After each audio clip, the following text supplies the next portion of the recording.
Good morning मेरे प्यारे बच्चों। आज हम लोग class 9th chapter 6 lines and angles को स्टार्ट करेंगे। इस चैप्टर में जैसा कि चैप्टर का नाम है लाइंस एंड एंगल्स, ठीक है ना।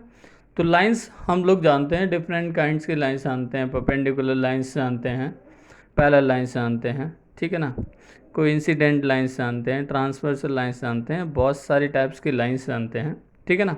और बहुत सारे टाइप्स के एंगल्स भी जानते हैं, एक्यूट एंगल्स, ऑब्ट्यूज एंगल्स, ठीक है ना। और ये सारी चीज़ें हमें पहले से ही पता हैं, ठीक है। इस चैप्टर में हम लोग अभी बहुत चीज़ें सीखेंगे जो हमारे लिए नई हैं, जो हमें इस चैप्टर में सीखनी है, ठीक है। तो सबसे पहले क्या है कि सबसे पहला जो टॉपिक है वो हमारा है एडजेसेंट एंगल्स। तो एडजेसेंट एंगल का मतलब होता है कि कोई भी दो एंगल एडजेसेंट तब कहलाते हैं, कोई भी अकेला एंगल एडजेसेंट नहीं हो सकता है। ये आपको याद रखना है कि कोई भी दो एंगल्स एडजेसेंट तब कहलाते हैं जब उनके अंदर एक कॉमन वर्टेक्स हो, उन दोनों एंगल्स का जो वर्टेक्स हो कैसा हो, कॉमन हो, और एक कॉमन आर्म हो। जैसे एक एंगल हमारे पास है ए ओ बी और दूसरा एंगल है बी ओ सी, ठीक है ना।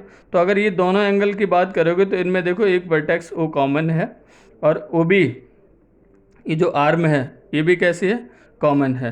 तो two angles are said to be adjacent angles if they have a common vertex and they have a common arm, ठीक है ना। And the non common arms, जो नॉन कॉमन आर्म्स है, ये तो कॉमन आर्म हो गई, तो ये नॉन कॉमन आर्म्स हो गई और ये नॉन कॉमन आर्म्स हो गई, ठीक है ना। ये दोनों कैसी हैं, नॉन कॉमन आर्म्स हैं।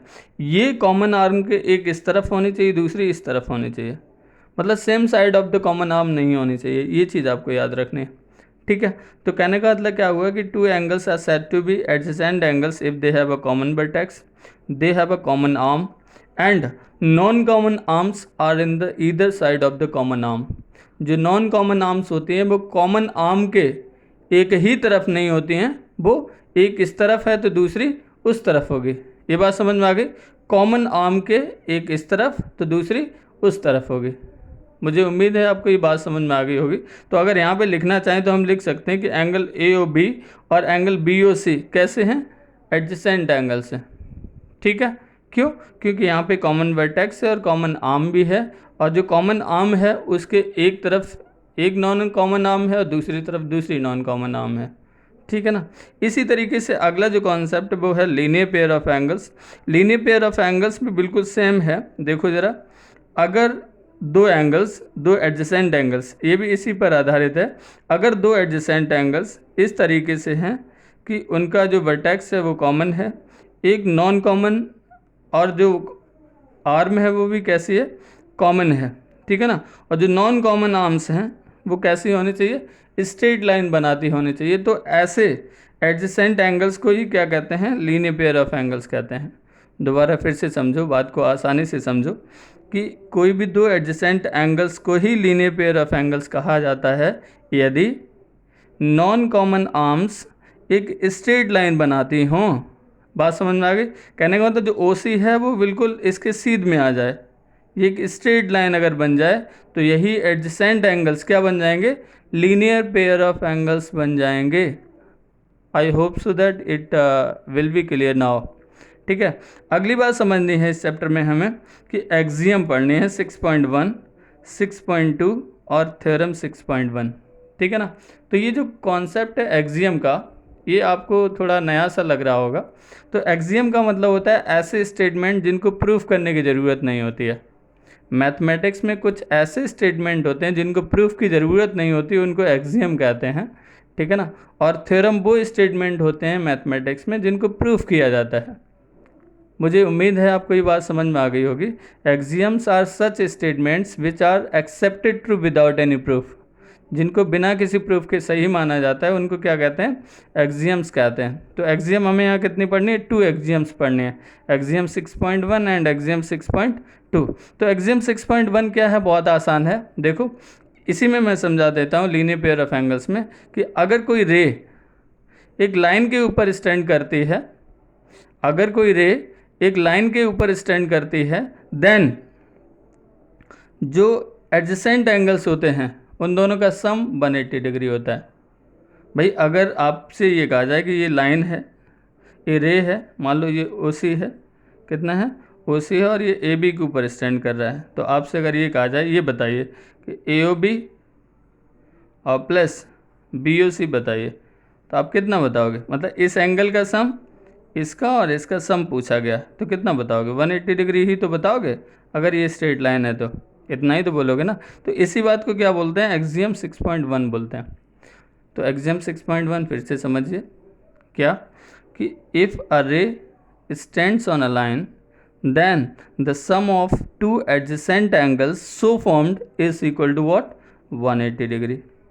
जो एक्सियम 6.2 है ये इसकी कन्वर्स है। क्या है कि अगर दो एडजेसेंट एंगल्स का सम 180 डिग्री है तो non common arms straight line को फॉर्म करेंगी। अगर दो एडजेसेंट एंगल्स का सम कितना है? 180 डिग्री है, तो जो नॉन कॉमन आर्म्स हैं वो एक स्ट्रेट लाइन को बनाएंगी। ये बात समझ में आ गई? तो एक्सियम 6.2 है हमारी कौन सी? कि if the sum of two adjacent angles is equal to what? 180 degree, then non common arms form a straight line. ठीक है ना? तो ये स्टेटमेंट आपकी बुक में बिल्कुल एक्सियम 6.1, 6.2 करके ऐसे लिखे हुए हैं और इनको हमें याद करना है। इसी सीरीज़ में आगे एक थ्योरम है 6.1।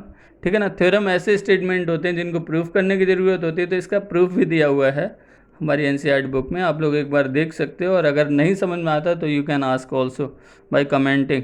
ठीक है, अभी समझिए थ्योरम 6.1 क्या है कि अगर दो लाइन हैं जो एक दूसरे को एक पॉइंट पर कट कर रहे हैं, ठीक है ना, मान लो मैंने कह दिया एक लाइन है ए बी और दूसरी लाइन है C D, which are intersecting each other at point ओ।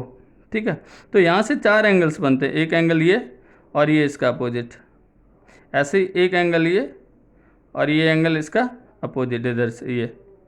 तो थ्योरम जो 6.1 है वो ये कहती है कि opposite angles are equal whenever two lines intersect each other. मुझे उम्मीद है आपको बात समझ में आ गई होगी कि if two lines intersect each other then their vertically opposite angles are equal. ये थ्योरम कौन सी है? 6.1। समझ में आ गई ना?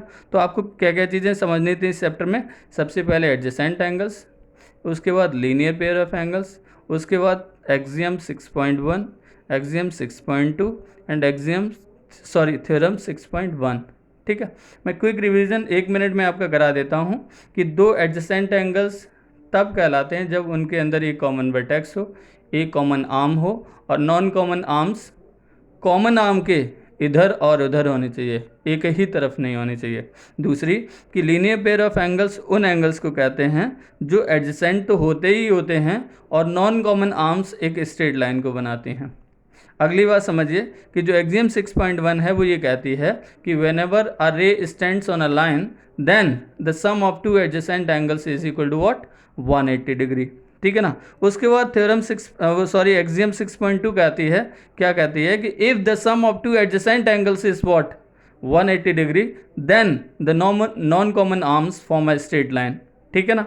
तो नॉन कॉमन आर्म्स जो होती हैं वो एक स्ट्रेट लाइन को बनाती हैं। और इसी सिलसिले में इसी तरीके से हम थ्योरम 6.1 को भी सीख लेते हैं कि if two lines intersect each other at a point then their vertically opposite angles are equal.